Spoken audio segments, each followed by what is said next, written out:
ইসলামপুরে trolley সুটকেসে দেহ উদ্ধার, শ্বাসরোধ করে খুন করা হয়েছে বলে এখনো পর্যন্ত অনুমান। দেহে কোনো আঘাতের চিহ্ন ছিল না।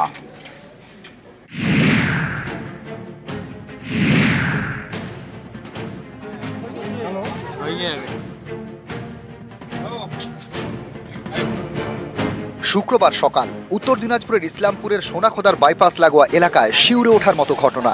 আবারও ট্রলি সুটকেসে দেহ। ভুট্টার খেতেই লাল ট্রলি সুটকেস পড়ে থাকতে দেখেন স্থানীয়রা। সন্দেহ হয়, পুলিশে খবর দেন। আমি দেখলাম সুটকেসে পড়া ছিল আর কি। ভিতরে কি আছে না আছে সেটা আমি বলতে পারবো না, কিন্তু সুটকেসের উপরে যে আর কি চিরা ছিল আর কি। কি কালারের সুটকেস ছিল? লাল কালারের, রেড কালারের। রাত্রে 11টার সময় ছিল না, তারপরে হয়েছে ঘটনা। আমার মনে হচ্ছে বাইরে থেকে ফেলে দিয়েছে মনে হয়। কিছু জানতে পারলেন ভিতরে কি ছিল? পাবলিক বলতেছে বডি আছে। পুলিশ গিয়ে ট্রলি সুটকেস খোলে, দেখে ট্রলি সুটকেসের ভেতর এক পুরুষের দেহ, বয়স 40 থেকে 45-এর মধ্যে। দেহে আঘাতের কোনো চিহ্ন পাওয়া যায়নি। পুলিশের প্রাথমিক সন্দেহ শ্বাসরোধ করে খুন করা হয়। তারপর দেহ ট্রলি সুটকেসে ভরে ফেলা হয় ভুট্টার জমিতে।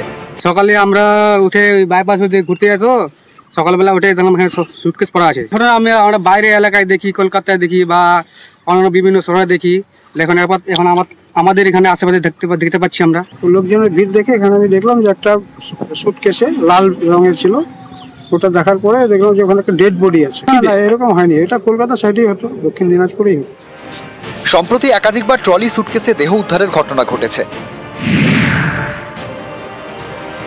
মাস দুয়েক আগে কুমারটুলি ঘাটে ট্রলি সুটকেসে উদ্ধার হয় মহিলার দেহ। পিসি শাশুড়িকে খুন করে বৌমা। ট্রলি সুটকেসের দেহ ভরে নিয়ে যায় কুমারটুলি ঘাটে। সঙ্গে ছিল তার মা। টার্গেট ছিল গঙ্গায় ভাসিয়ে দেওয়া। কুমারটুলির পরে উত্তর 24 পরগনার ঘোলায় কল্যাণী এক্সপ্রেসওয়েতে ট্রলি সুটকেস থেকে উদ্ধার হয় যুবকের দেহ। নিহতের নাম ভাগারাম সিং। গ্রেপ্তার করা হয় নিহতের মামাতো ভাই সহ দুজনকে। এরপর বাগুইআটির দেশবন্ধুনগর ট্রলি সুটকেস থেকে উদ্ধার হয় মুর্শিদাবাদের মহিলার দেহ।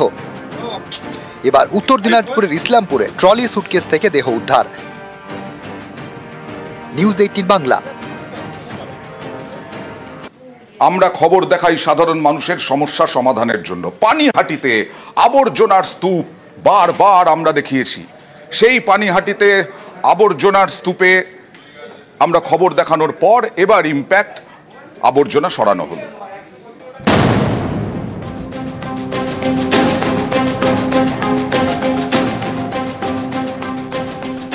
পঁয়ত্রিশটা ওয়ার্ড নিয়ে উত্তর 24 পরগনার পানিহাটি পুরো এলাকা। প্রতিটি ওয়ার্ডেই কমন সমস্যা, রাস্তার পাশে আবর্জনা স্তূপ। রাস্তায় হাঁটতে হলে নাকে রুমাল মাস্ট। এই ভোগান্তির ছবি একাধিকবার দেখিয়েছে নিউজ 18 বাংলা। সেই খবরের জেরে এবার পদক্ষেপ। পানিহাটির বুক থেকে আবর্জনা স্তূপ সরাতে তৎপর হয়েছে পুরসভা। পানিহাটি পুরসভার দাবি, এলাকার আবর্জনা দিয়ে তৈরি করা হবে জৈব সার। এই সার তৈরি করার জন্য ঘোলা কল্যাণী এক্সপ্রেসওয়ের পাশে প্রায় 18 বিঘা জমি চিহ্নিত করা হয়েছে।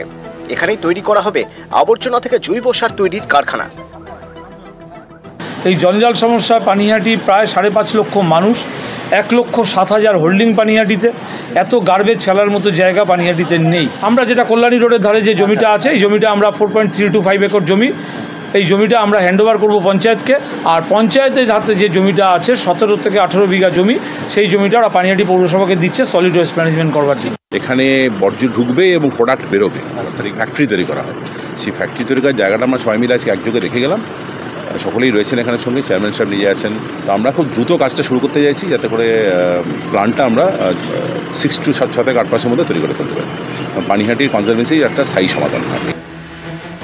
সোদপুরের রামচন্দ্রপুরে রয়েছে পানিহাটি পুরসভার ভাগার, কিন্তু ভাগারের চারপাশে জনবসতিপূর্ণ এলাকা। বছরখানেক আগে দূষণের অভিযোগ তোলেন স্থানীয়রা। বাসিন্দারা একাংশ মিলে গড়ে তোলে ভাগার উচ্ছেদ কমিটি। তাদের প্রতিবাদের জেরেই প্রায় 1 বছর আগে ভাগার বন্ধ হয়ে যায়। তারপর থেকে সোদপুরের অমরাবতীর মাঠে আবর্জনা ফেলছিল পানিহাটি পুরসভা। কিন্তু ভাগার এক জায়গা থেকে আরেক জায়গায় যাওয়ায় তো আর আবর্জনা ভোগান্তি মেটে না, পানিহাটিতেও মেটেনি। সেই ভোগান্তির খবরই একাধিকবার দেখিয়েছে নিউজ 18 বাংলা। খবরের জেরে এবার পদক্ষেপ। পানিহাটি পুরসভার দাবি, এবার আবর্জনা থেকে জৈব সার তৈরির কারখানা করা হবে। ভাগাড় একটা ট্রেঞ্চিং গ্রাউন্ড হওয়া, একটা প্ল্যান্ট তৈরি হওয়া, এবং সেই প্ল্যান্ট তো মিনিমাম 25 ইয়ার্সের থাকবে। দেখা যাক, এটা আমরা দেখে পসিবিলিটি দেখে আলোচনা করে পঞ্চায়েত, কেএমডিএ, পৌরসভা আলোচনা করে এটাকে একটা ফাইনাল দেওয়া। রাস্তাঘাটে চলাফেরা একটা সুবিধাও হলে অ্যাক্সিডেন্টের হাত থেকে মানুষ বাঁচবে। প্রথমত হচ্ছে মানুষের দুর্গন্ধ নাকে লাগছে, এই বিষয়টাতে আমি ভীষণ খুশি। এটা আরো আগে করা উচিত ছিল, যাই হোক যে কোনো কারণে হয়নি, এখন তো হলো, বেশ ভালো লাগা একটা আছে। উত্তর 24 পরগনা থেকে সুবীর দে, নিউজ 18 বাংলা। 25 বছর পর